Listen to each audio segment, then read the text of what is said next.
Milano Cortina Paralympic Games. Following the flame, continuing the story.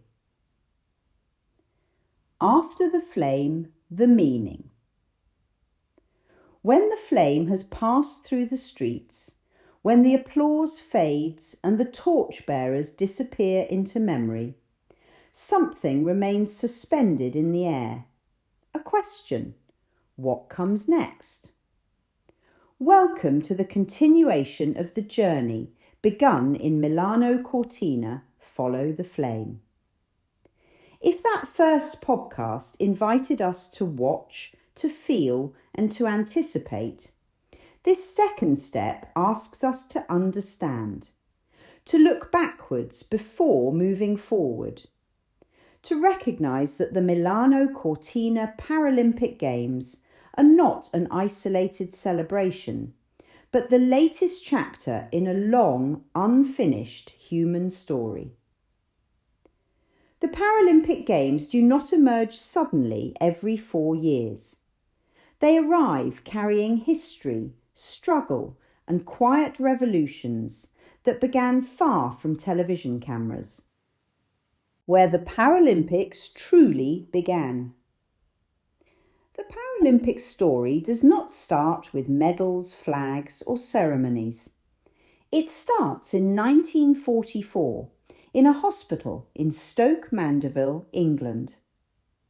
There, neurologist Sir Ludwig Guttmann introduced sport as part of rehabilitation for soldiers with spinal injuries. At a time when disability was associated with fragility and withdrawal from public life, this idea was radical. Sport was not meant to entertain. It was meant to restore dignity.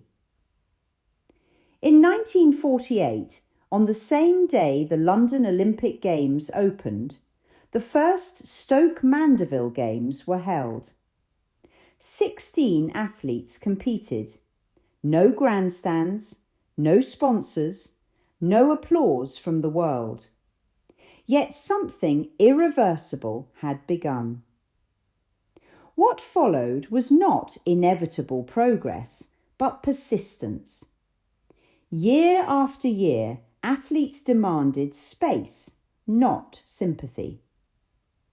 In 1960, Rome hosted the first Paralympic Games as we recognise them today. It is no coincidence that Italy returns to this history now. Milano Cortina is not just hosting the future, it is reconnecting with origins. Milano Cortina Paralympic Games and why they matter beyond sport. Before we start, follow our page and start learning English through real stories. The Paralympic movement began far from stadiums, in hospitals and rehabilitation centres. Today, the Paralympics are elite, technical and unforgiving competitions. Hosting the Paralympic Games means taking responsibility, not just celebrating. Listen to the full episode and join the conversation. Italy again, history looking at itself. Italy hosted the first official Paralympic Games in 1960. Yet despite this symbolic beginning, disability inclusion in Italy has often advanced unevenly.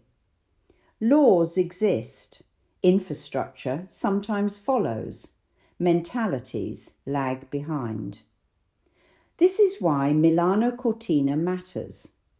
To host the Paralympic Games today is to accept scrutiny. Accessibility is no longer a decorative promise, it is a test. The contrast between Milano's efficiency and Cortina's exclusivity mirrors a deeper national tension between progress and habit. Italy will be admired for its landscapes. It will be remembered for its choices. The Flame Revisited. In follow the flame, the torch symbolised arrival. Here it symbolises continuity. The Paralympic flame is not a metaphor for overcoming. It is a metaphor for adaptation. It burns steadily, not spectacularly, insisting on presence rather than perfection. As it travels, it connects past to future, from hospital wards to alpine slopes, from anonymous rehabilitation gyms to global broadcasts. Each relay runner carries not only fire, but memory. The flame asks the same question everywhere it goes. Who gets to be visible? Athletes as the present tense of history. Every Paralympic athlete is living history, not because of their disability, but because of the systems they move through. Winter Paralympic sport exposes this reality with startling clarity. Sit skiers rely on equipment that must respond instantly. Visually impaired skiers trust guides at speeds that leave no margin for doubt. Para-ice hockey players collide with force that silences scepticism. These athletes do not represent inspiration, they represent expertise. Milano Cortina offers them not a platform of pity, but a stage of consequence. Faces that changed the Games. To understand what the Paralympic Games have become, it helps to look closely at the people who reshaped them. Not always loudly, not always intentionally, but decisively. These are athletes whose impact went beyond medals, altering how performance, disability, and excellence are understood. There is Trisha Zorn, the most decorated Paralympian in history. Blind from birth, she dominated Paralympic swimming across 7 games, accumulating a medal count that would be legendary in any sporting context. Zorn never framed her success as inspirational or exceptional. She spoke instead about training volume, race strategy, and discipline. In doing so, she quietly dismantled the idea that Paralympic success needed explanation. Excellence, she showed, speaks for itself. There is Tatiana McFadden, whose career bridged sport and civil rights. Born with spina bifida and raised in a Russian orphanage before being adopted in the United States, McFadden did not simply win races, she challenged systems. Her legal action against school athletic exclusion helped open competitive sport to disabled students nationwide. Her medals changed podiums, her activism changed policy. There is Oksana Masters, whose presence across both summer and winter Paralympics rewrote assumptions about physical limitation and sporting identity.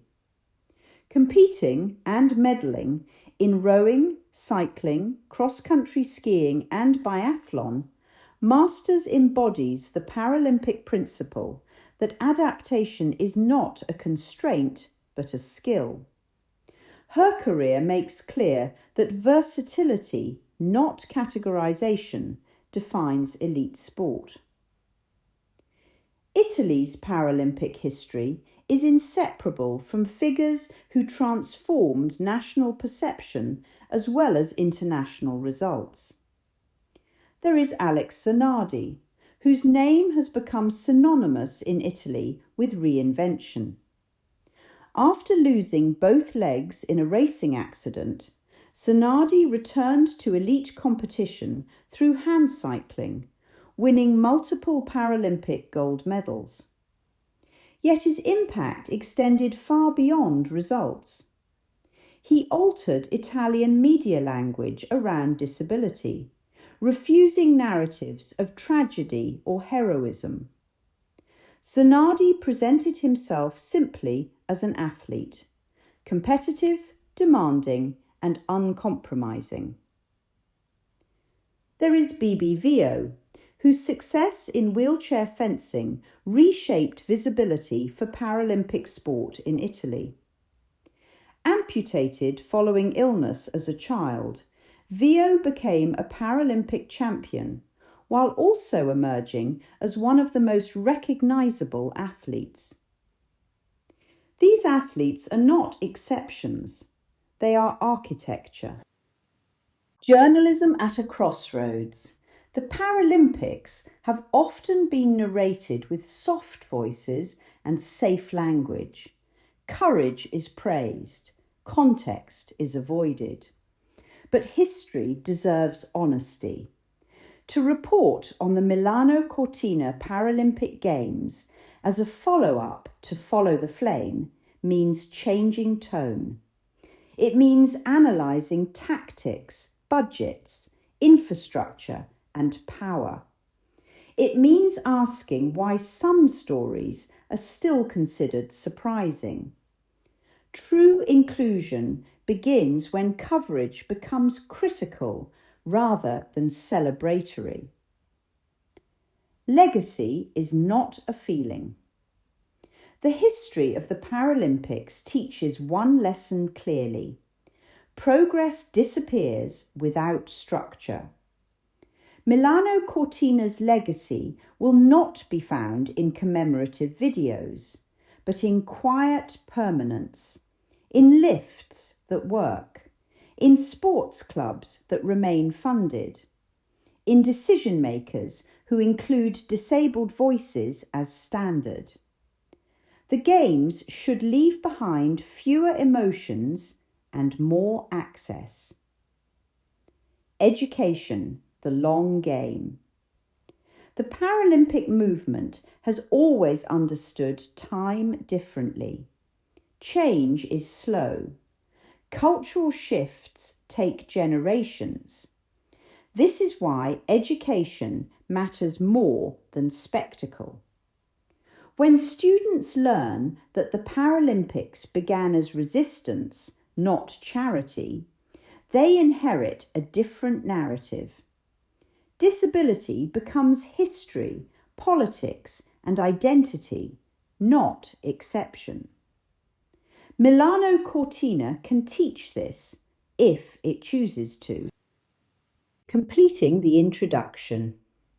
Follow the Flame, our previous podcast, invited the world to arrive. Now we invite the world to reflect and understand. Together they form the introduction, not just to the Milano Cortina Paralympic Games, but to the meaning behind them. The former speaks to anticipation, the latter to continuity. One lights the path, the other explains why the path exists. When the Games begin. When the opening ceremony starts, the Paralympics will already be decades old. When the closing ceremony ends, their work will remain unfinished. History will not ask whether Milano Cortina was beautiful. It will ask whether it was honest.